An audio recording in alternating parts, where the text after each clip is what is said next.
Magandang umaga, narito na ang mga unang balitang hatid ng GMA Integrated News.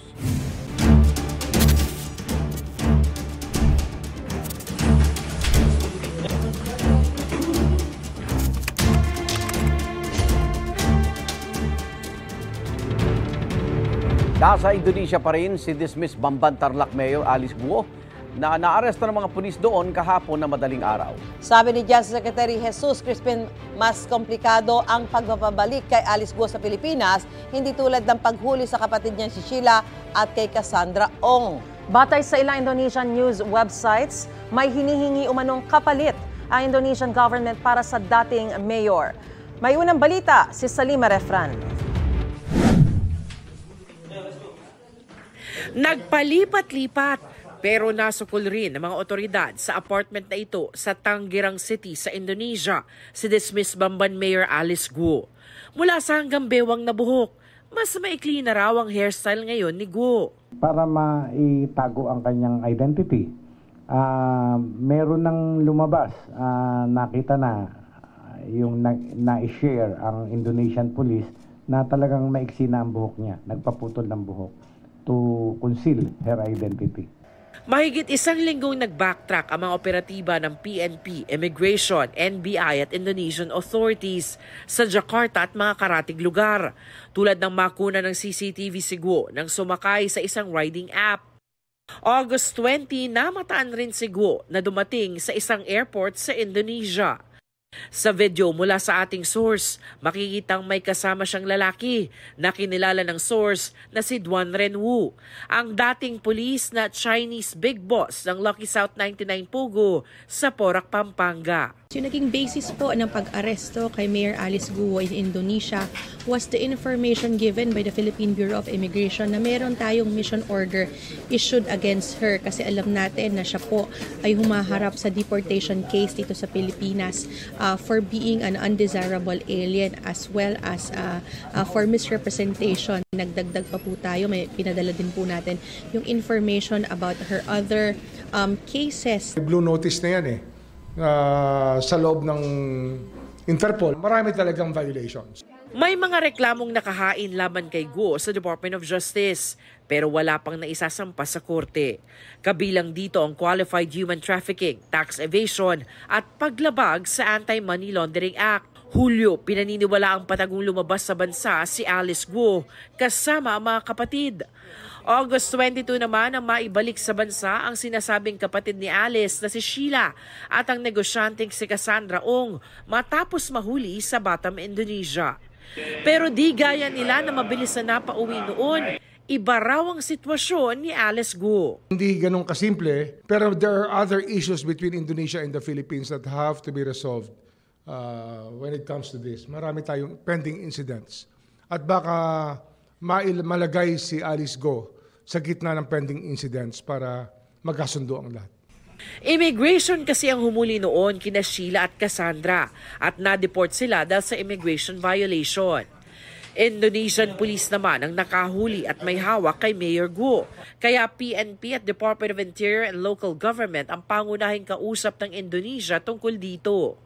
May mga bagay pa raw na kailangan plansyahin sa pagitan ng Pilipinas at Indonesia. It will depend on the certain elements and certain situations emanating from Indonesia at the Indonesian authorities at makikipag-usap rin tayo dyan.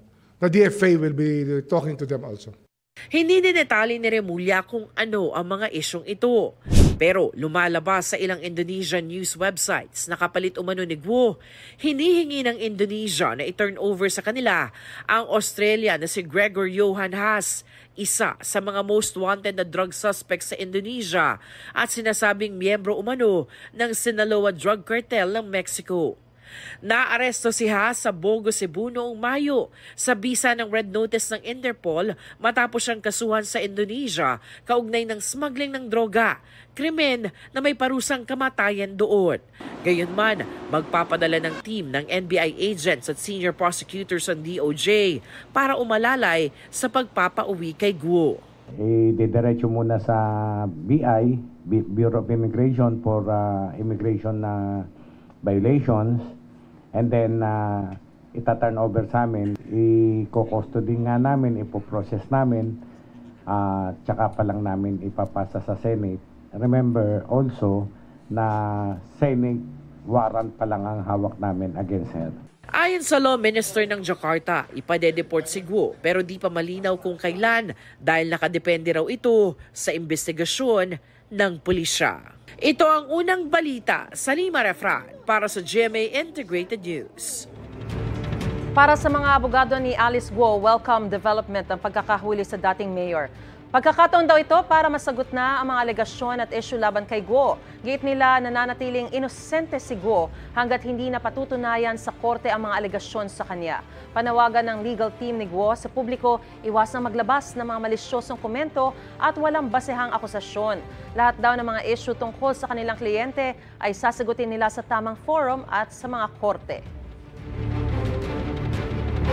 Sumalang ulit si Cassandra Ong sa pagdinig ng Kamara tungkol sa mga iligal na pogo. Binawi niya ang nauna niyang pagpayag na pumirma ng bank secrecy waiver para mabuksan ang kanyang bank accounts.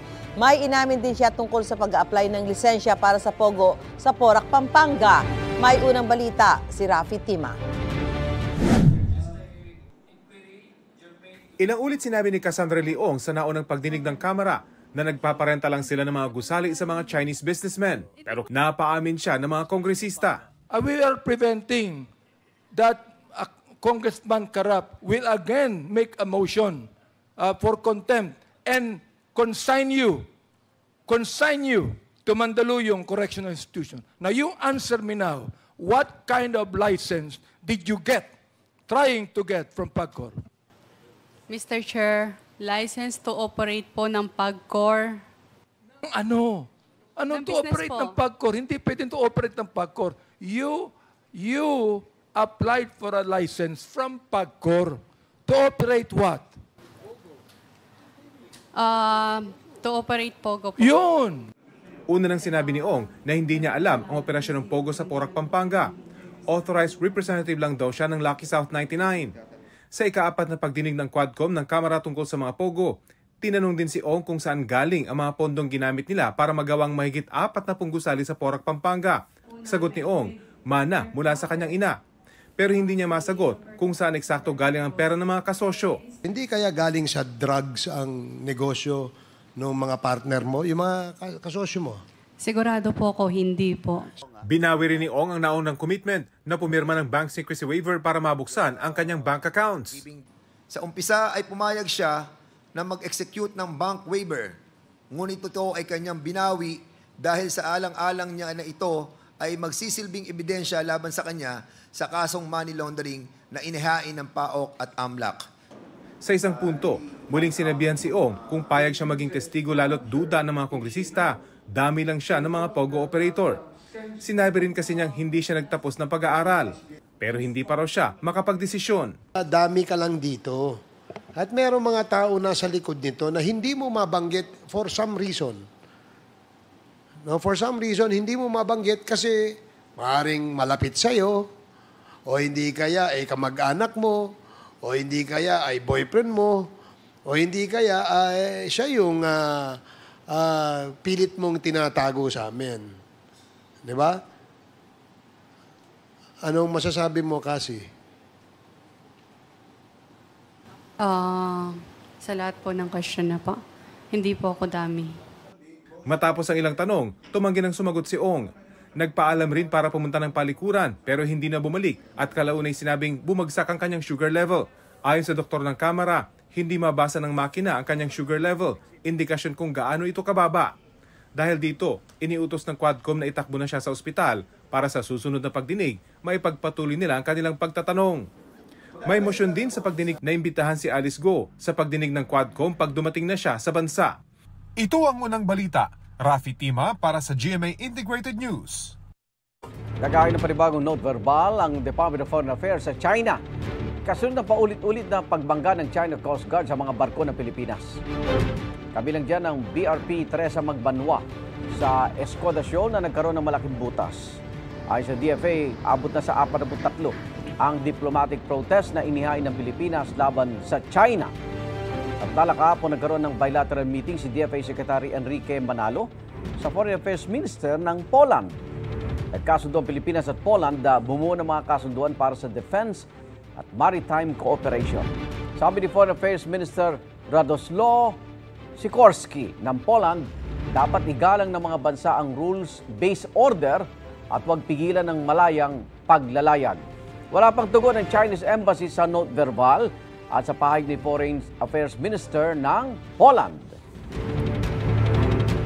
Sinailalim sa state of calamity ang buong probinsya ng Camarines Sur dahil sa lawak ng pinsalang dulot ng bagyong Enteng. Ayon kay Camarines Sur Governor Luigi Villafuerte, batay ito sa paunang ulat ng Provincial Disaster Risk Reduction and Management Council. Mahigit 800,000 individual ang naapektuhan ng bagyo. Inaasa makakatulong ang emergency fund sa rehabilitasyon ng mga apektadong lugar, pati na rin sa kabuhayan at agrikultura. Nitong Lunes, kabilang mga bayan ng Milaor at Minalabak. Sa mga nakaranas ng matinding bahagay din ang lungsod ng Naga. Mamaya nakatakdang pabalikin sa Pilipinas si Alice Guo ayon sa source ng GMA Integrated News. Isang araw yan matapos siya mahuli ng Indonesian Police sa Tangerang, Indonesia. Mayo nang huling makita si Alice Guo ng publiko sa pagdinig ng Senado at napag-alamang nakalabas na pala siya ng bansa noong Hulyo. Live mula sa Indonesia, may unang balita si John Consulta. John, kumusta na ang sitwasyon ngayon dyan? Yes, Igan, Susan at Maris, no? Sa mga oras na ito, 5:29 ng umaga dito sa Indonesia, no? Jakarta, Indonesia. Pero alam nyo ba na kanina nga pasado alas 11 ng gabi dito sa Indonesia, pasado alas 12 naman ng madaling araw dyan sa Pilipinas, lumapag sa Jakarta, Indonesia ang DOJ team na binubuo ng BI at NBI officials na galing dyan sa Pilipinas. Sinalubong ng ilang Indonesian counterparts ang mga opisyal at tauhan ng BI at NBI na pinangungunahan ni NBI Assistant Director Lito Magno. Pakay ng grupo na sunduin si Mayor Alice Guo matapos siyang mahuli ng Indonesian Police sa isang apartment o townhouse sa Tangerang City na 33 kilometers ang layo mula rito sa Jakarta. Ang objective ng DOJ team ay gawin ang prosesong ginawa kina Cassandra Ong at Sheila Guo na pagdadala at pagpoproseso pabalik ng Pilipinas. Pero bukod sa DOJ team ay nakakuha tayo ng confirmation na dumating din dito sa Indonesia si DILG Secretary Benhur Abalos at PNP Chief Police General Romel Marbil. Sa ating impormasyong nakuha, nakikipag-ugnayan na ang grupo ni Secretary Abalos at General Marbil sa mga opisyal dito sa Indonesia para makita si dismissed Banban Mayor Alice Guo. Sa ating impormasyong nakuha din ay nakatakda ng dalhin pabalik ng Pilipinas si Mayor Alice Guo ng grupo ng PNP ngayong hapon. Pero aalamin natin, no, Igan, Susan, Maris, kung ano ang magiging final na setup at kung matutuloy ito at kung ano nga ba yung magiging pinaka masusunod na plano kung paano nga iuwi itong si Mayor Alice Guo pabalik ng Pilipinas. Maris. Sa ngayon, John, ano ng procedure ang dinaanan ni Guo at ano pa mga susunod? Yung palit ulo, ano nang update doon? Igan, bali doon sa proseso ay ang alam natin ay nagawa pa lang after ng arrest dito kay Alice Guo sa Tangerang City ay puro Indonesian police lamang ang may hawak ng kanyang kustodiya, no? At isasailalim pa siya sa proseso dito sa Indonesian immigration sa loob ng araw na ito. So whether ngayong umaga o mamayang tanghali, yan ang ating babantayan. Pero doon naman sa pinaka-impormasyon doon sa palit ulo, actually lumabas yan, Igan, dito sa mga news outlets dito sa Indonesia na kapalit daw nitong paghuli kina Mayor Alice Guo at kanyang mga kasamahan ay itong pagpapalit naman daw ng pagpabalik sa kanila nitong isang banyaga na nahuli ng ating BI. Sa ngayon, Igan, wala pa tayong confirmation na nakukuha mula sa ating mga opisyal.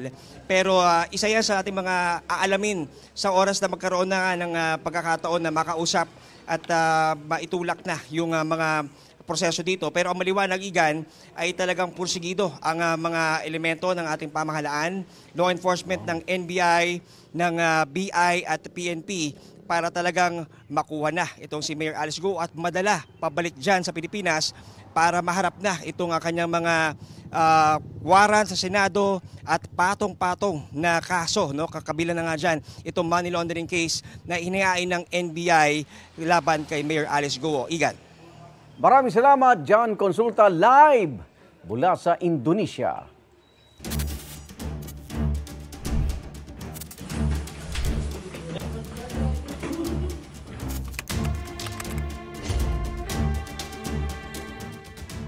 Patatalsikin sa pwesto at kakasuhan ng lahat na sangkot sa paglabas ni bansa ni Alice Guo ayon kay Pangulong Bongbong Marcos.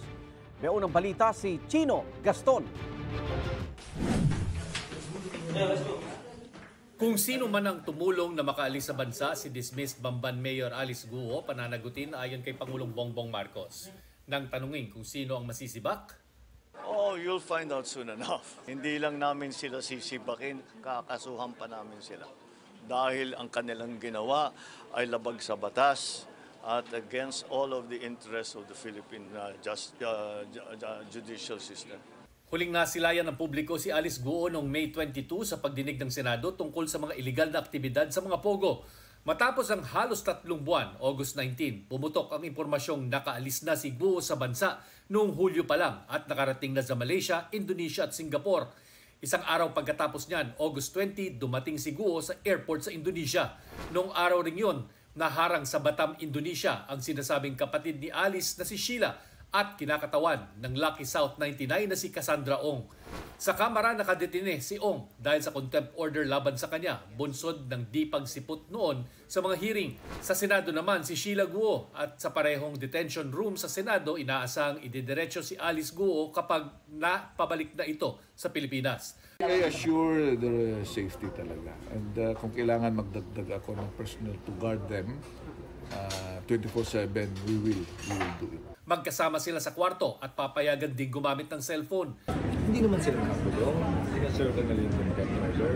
Pero tutol dito si Senador Win Gatchalian. Kung gusto niyang tumawag at makausap yung kanyang abogado o ibang gusto niyang kailangan kausapin, dapat gumamit siya ng cellphone outside of the detention cell, yung common cellphone. At may permission, of course, sa ating Sergeant at Arms. So, yan ang nature ng detention no?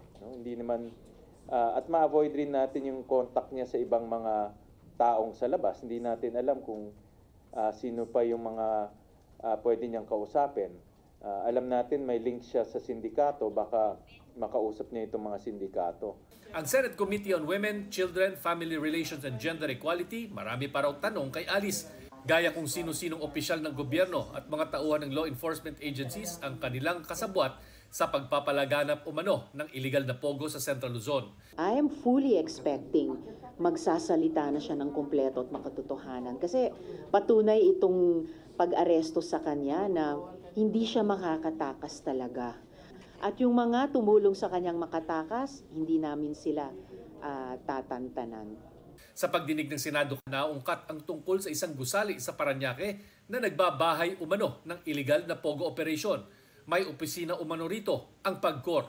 Yung license po na yun ay kanselado na rin. As of May 27 po, tinanggap na po nila at ang cancellation order dahil sa mga violations. Karagdagang measures po after the Banban and Porac incident, maglalagay na po kami ng tao 24/7. Kaya po, Senator Tulfo, yun po ang naging dahilan kung bakit po itong mga inspektor namin ay nagrekomenda sa amin ng 9 violations po nung nasabing kumpanya. The mere fact naglagay kayo ng opisina doon na kung saan may mga nag-operate na mga IGL o Pogo aka IGL, hindi po maganda sa pandinig ng tao, hindi po maganda sa tingin dahil ang dating noon parang nagiging kolektor yung mga taga-PAGCOR doon. Sir, let me just finish. Kolektor para sa lagay.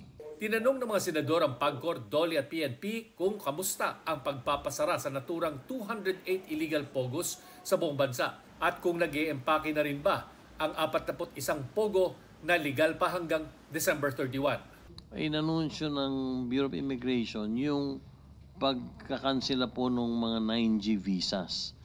Hindi naman pwedeng sa December 31 lang makakansela yung mga visas na 9G dahil pag ganon, unang-una, paano aalis yung mga nasabing foreign workers? Dito po tayo sa na-canceled alien employment permit.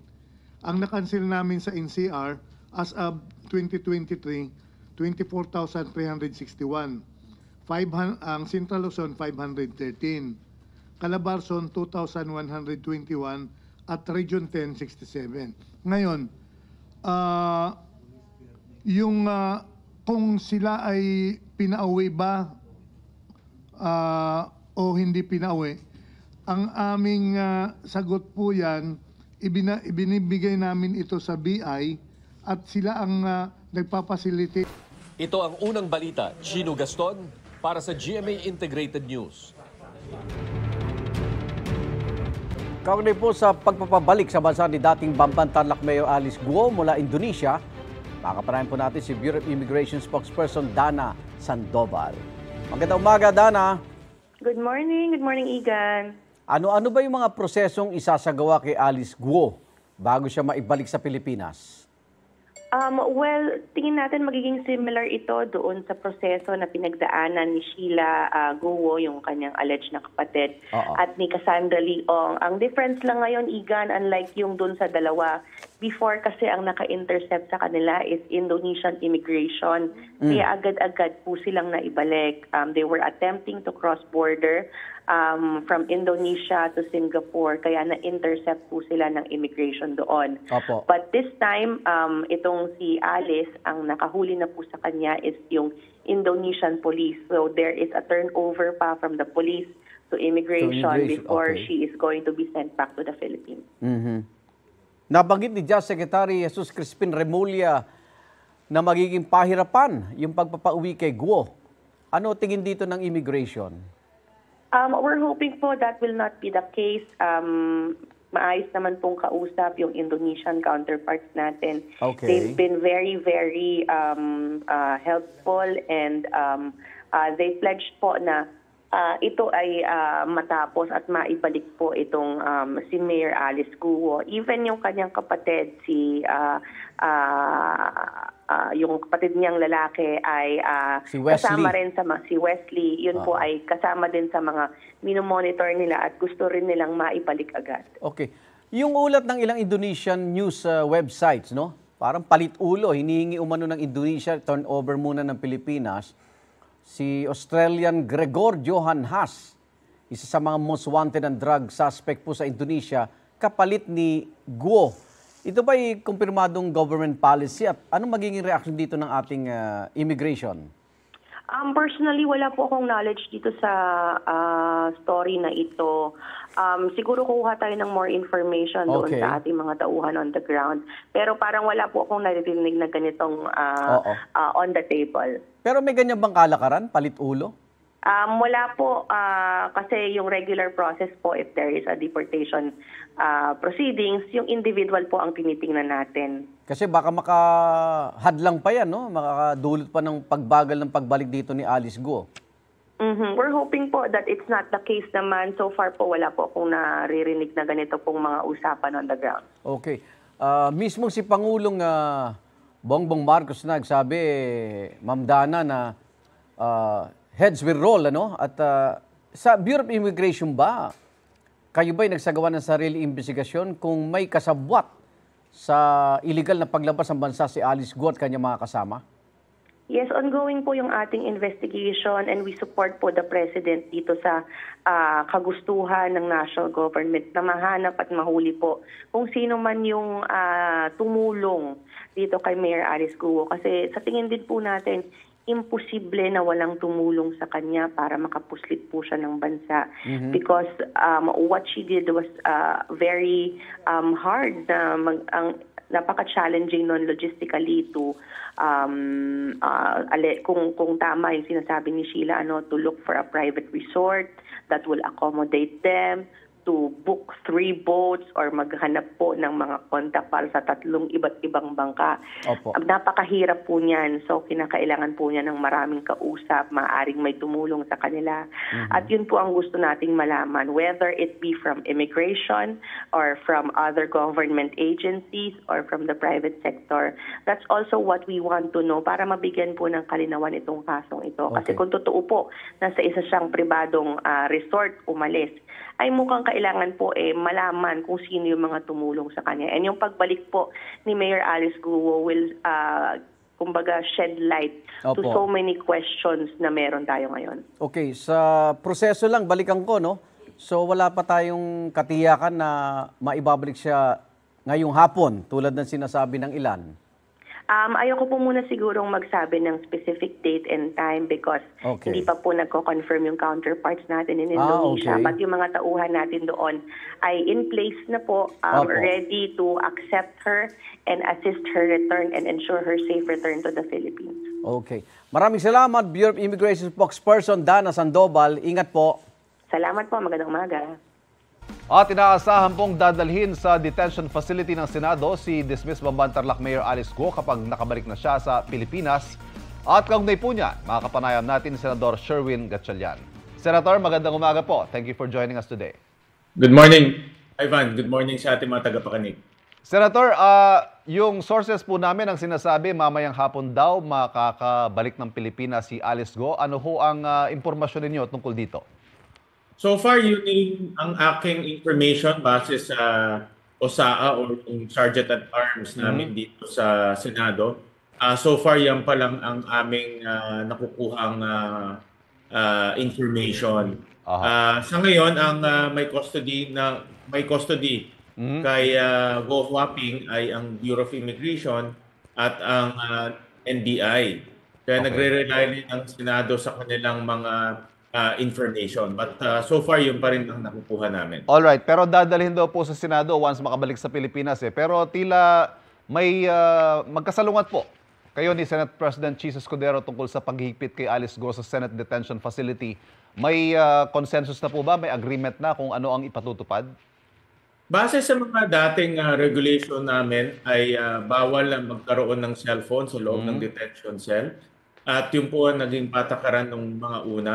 At yun lang naman ang aming i-clarify, no? Na ito pa rin ba ay ipapatupad sa mga darating na panahon. So yun lang naman po ang i-clarify. At magkasama po sila sa isang kwarto ni Sheila Guo?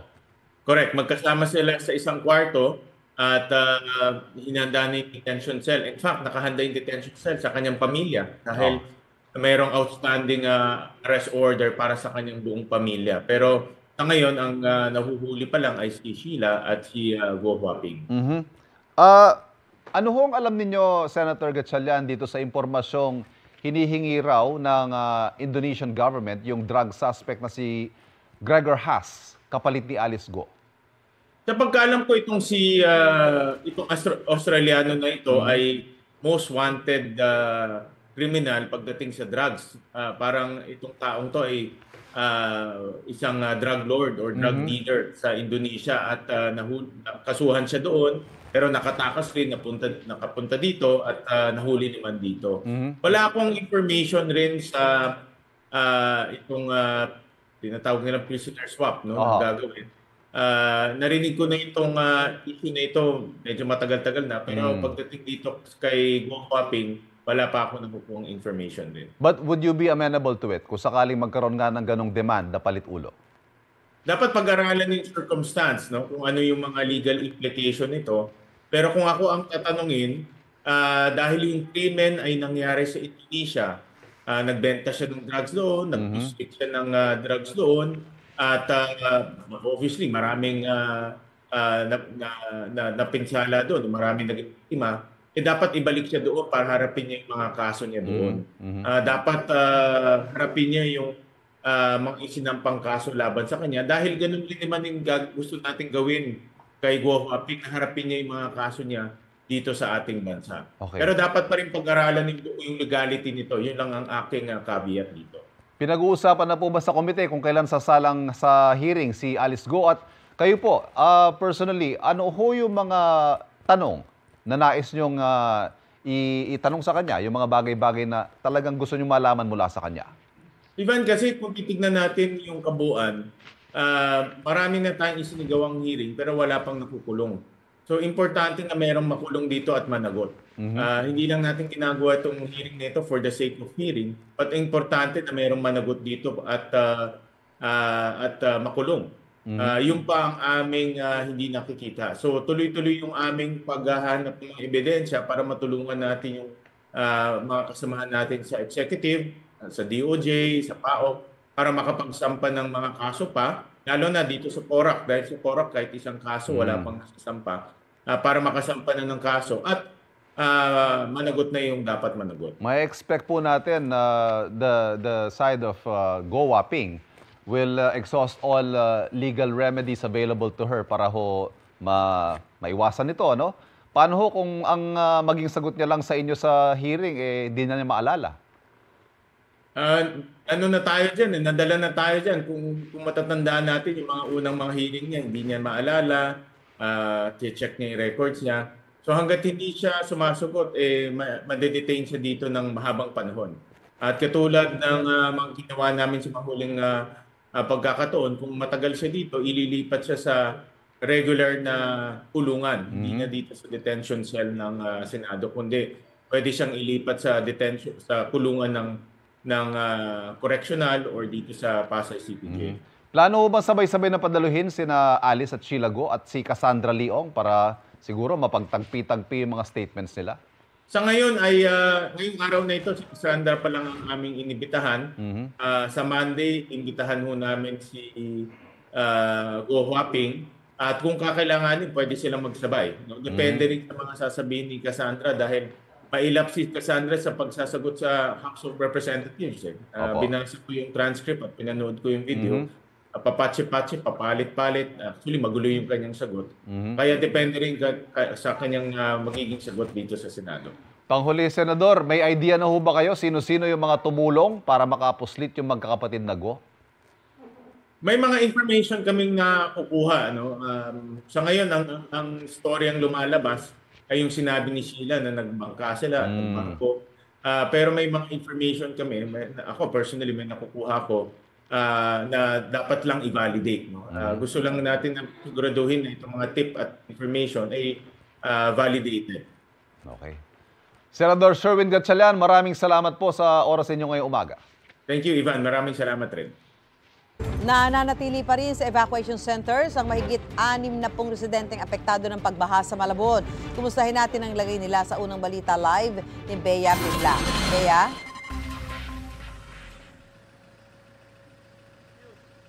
Susan, 4 na araw nang binabaha dito sa Barangay Tinyajeros sa Malabon. Ang ilang residente lumikas na, pero ang iba naman sanay na raw kaya nananatili na lang sila sa kani-kanilang mga bahay.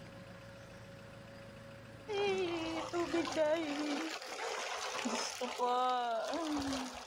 Yan na lang ang nasambit ni Nanay Ivy Me habang umaalis sila ng kanyang mga anak kahapon para magtungo sa evacuation center. Ilan lang sila sa mahigit 60 residenteng nananatili pa rin sa Tinyajeros Elementary School sa Malabon.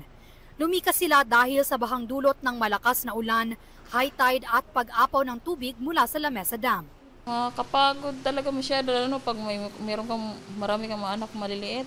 Yung talaga inaano ko. Sabi ko, wag lang, bali na yung mga gamit, wag lang yung mga anak ko. Ang mga anak niya dito rin mismo nag-aaral. Kung magbalik eskwela na sa Malabon, absent daw muna sila dahil naiwan sa binahang bahay nila ang mga gamit pang eskwela. Inanunsyo na ng LGU na wala pa ring pasok sa lahat ng antas sa private at public school sa Malabon ngayong araw. Ang 89 anyos na si Nanay Vicenta naman, karton at tinuping tarpaulin sa sahig na lang ang hinihigaan. Kwento niya, kasama niya ang anak niya nang pinasakay sila sa bangka para lumikas. Mahina tahod ko. Itak anak lang mag-alay. Lalayan ako. Siyempre kayo hindi marunong lumangoy. Ngayong araw, babalikan daw ng anak niya ang bahay nila para masuri kung humupa na ang baha at ligtas nang bumalik doon. Ayon sa Malabon DRRMO, nasa 25 pamilya o 70 individual pa ang nasa evacuation center ngayon sa buong Malabon. Dito sa tuyuan sa Tinyaheros naman, pabugso-bugso na lang ang ulan pero ang baha hindi pa rin humuhupa. Kung makikita natin dito, pinasok na ng baha ang loob mismo ng ilang mga bahay sa barangay. Sabi ng isang tauhan ng barangay, mabagal ang paghupa ng baha dahil hindi pa naaayos ang kanilang pumping station. Ayon sa Malabon LGU, ongoing pa ang repair ng mechanical pump sa barangay Tinyaheros. Siyempre po, abala sa pamumuhay po ng mga taga rito, lalo na nga po yung estudyante, yan na suspend yung klase. Yung mga gamit basa, hindi ka makagalaw maayos. Hindi ka makapaghanap buhay, hindi makawalis dyan.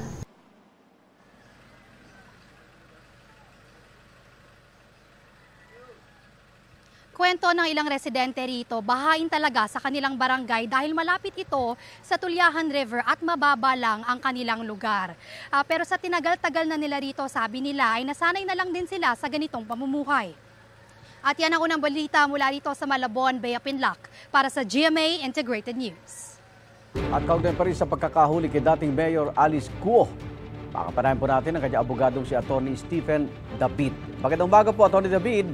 Magandang umaga, Iga, at saka Ivan. Opo. Nagkaroon na ba kayo ng communication sa inyong kliyente mula Indonesia? Wala pa. Mula noong August 22, di ko pa siya nakausap. Oho. May plano ba kayong puntahan siya sa Indonesia o aabangan nyo na yung pagbalik niya rito sa Pilipinas? Abangan ko na lang kasi hindi naman natin alam kung kailan i-re-release doon eh. Oho. Oo. Pero pagbalik, diretso siya sa Senado? Well, siguro ipaprocess muna siya sa kung saan, either PNP o NBI, Senado. Oo. Wala kayong maipapayo dito kay Alice tsaka doon sa kanya umano'y kapatid si Sheila pagdating sa hearing po? Hindi, actually sa akin, alam ko naman na darating yung araw na ma-intercept siya tsaka yung ano. Kasi wala naman talaga nakakatakas sa batas kung talagang ipupursige ng ng batas eh. Opo. Kaya actually, matagal ko na sinasabi yan. Kaya nga, ang maganda kasi niya na nangyari na hindi niya pa na-appreciate. Siyempre, ngayon, ilupa yun. Pero at least ngayon, mahaharap niya yung mga kaso niya ng maayos. Kasi kung nagtatago siya, ma-default siya, hindi mapapakinggan yung side niya. At least ngayon, may halalatag namin ng maayos yung kanyang mga ebidensya. Opo. Pero kayo mismo, hindi nyo personal na nalaman na nakaalis na pala siya ng Pilipinas, Atty. David? Hindi ko nga nalaman kasi nga, di ba humingi pa nga ako ng mga proof na nandito siya sa Pilipinas kasi inassure niya ako na nandito pa siya noon. So nagulat din pala kayo? Kasi ang usapan namin talaga yung pag-surrender niya kasi nga, kailangan namin mag-submit ng mga dokumento na kailangan namin ng kanyang mga participation. Opo. So, ang asahan po sa Senado talaga, hindi na po sasagot itong si Alice Guo at sa korte na lang aabangan yung kanyang mga pagdepensa. Well, hindi ko masasabi kasi hindi pa kami nagkausap. Opo. So, pag nagkausap kami, malalaman ko anong decision niya dyan. Opo. Okay. Yung counter affidavit ni Alice Guo tungkol sa material misrepresentation complaint niya sa COMELEC, naisumite na po ba, attorney? Hindi pa kasi nga wala pang notaryado, di ba? So, pero ngayon kung makakabalik siya dito, magsasubmitin natin 'yon. Pero paano yung ibang reklamo? May money laundering pa. Hindi, lahat yan sasagutin. Kaya nga mas maganda nga na nakakaharap siya dito. Okay. Sagutin naman lahat yan. Opo. Pero kayo pa rin yung legal advisor niya, kayo pa rin yung abogado ni Alice. May mga kaso, siyempre sa dami. Yes. Sa location, kagaya sa Tarlac, meron siyang lawyer. Sa COA na to, inassign niya sa ibang lawyer. All else, kami. Okay. Ay, salamat po sa oras, Atty. Stephen David. Ingat po kayo. Yes, of course. Thank you. Okay. Salamat po. Atty. David, abogado po ni Alice Guo.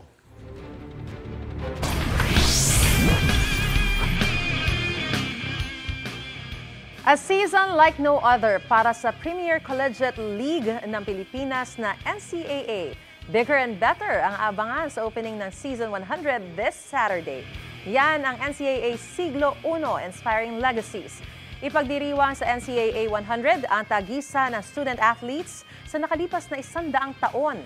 Present sa Grand Press Conference ng NCAA Management, Committee, Coaches at mga atleta ng 10-member schools. Naroon din ang GMA Synergy officials mula sa official media partner ng NCAA na GMA Network. Ang mga exciting naganap sa opening ceremonies mapapanood din sa Kapuso Network at Heart of Asia sa September 8, 10:05 ng umaga. We are going to have a very competitive, exciting, no other season than like season 100. Together with our coverer, our partner GMA, we prepared an opening ceremonies that will show how NCAA was with respect to its legacy, its history, and then also unity and strength by way of several innovations. Kaugnay pa rin po sa pagpapauwi kay dismissed Mayor Alice Guo. Makakapanayan po natin sa Presidential Anti-Organized Crime Commission o PAOC spokesperson Winston Casio. Magandang umaga po sa inyo, sir. Hello, good morning Maris at good morning sa mga taga-subaybay mo. Una po sa lahat, may kumpirmasyon na po ba tayo sa petsa at oras ng pagpapauwi kay Alice Guo sa Pilipinas? Kailan po ito? Inaantay po natin yung update galing sa ating mga immigration officers na nag-deploy po kagabi. They left the Philippines around 8 p.m. kung di ako nagkakamali.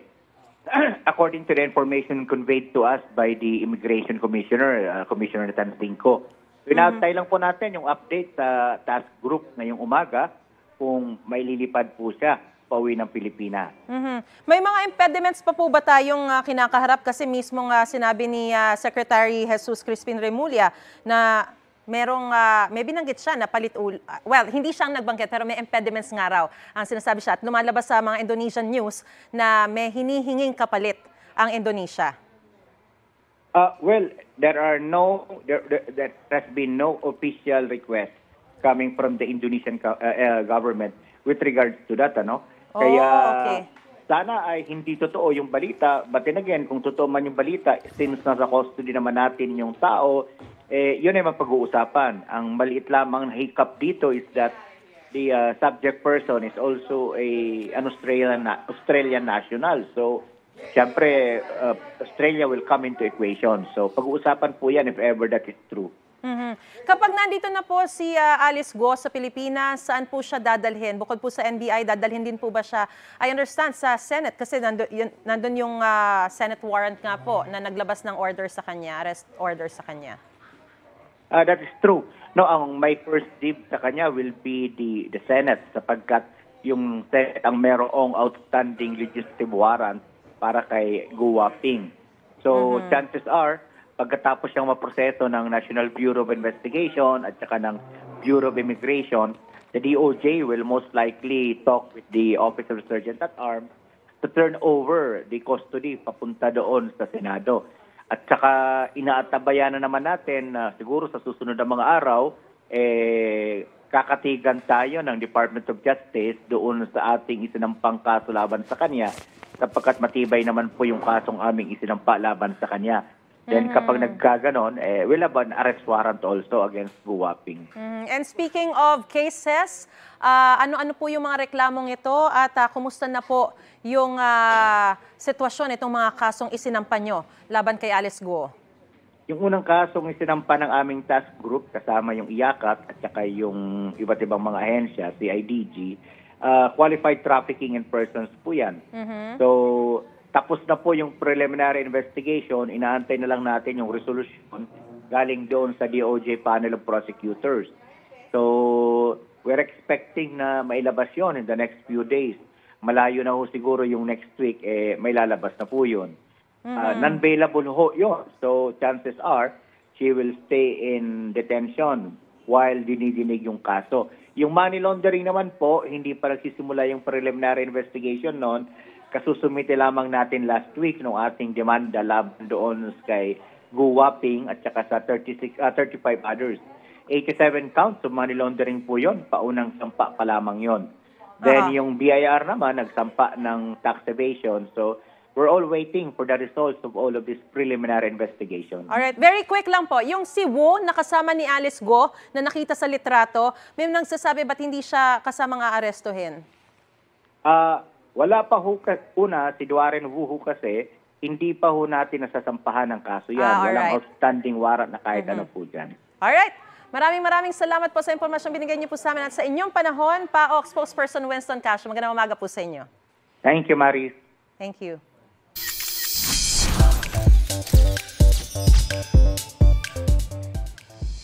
Boses ng mga bulilit ang bibida sa The Voice Kids Philippines na mapapanood na sa September 15. Sa MediaCon, present ang host nito na si Kapuso Primetime King Ding Dong Dantes na naging host din ng The Voice Generations.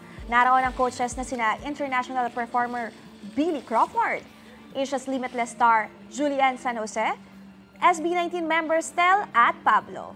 Spotted din sa MediaCon sina Vice President for Alternative Productions sa Entertainment Group Gigi Santiago Lara, Vice President for Corporate Affairs and Communications Angel Javier Cruz at iba pang opisyal ng GMA Network.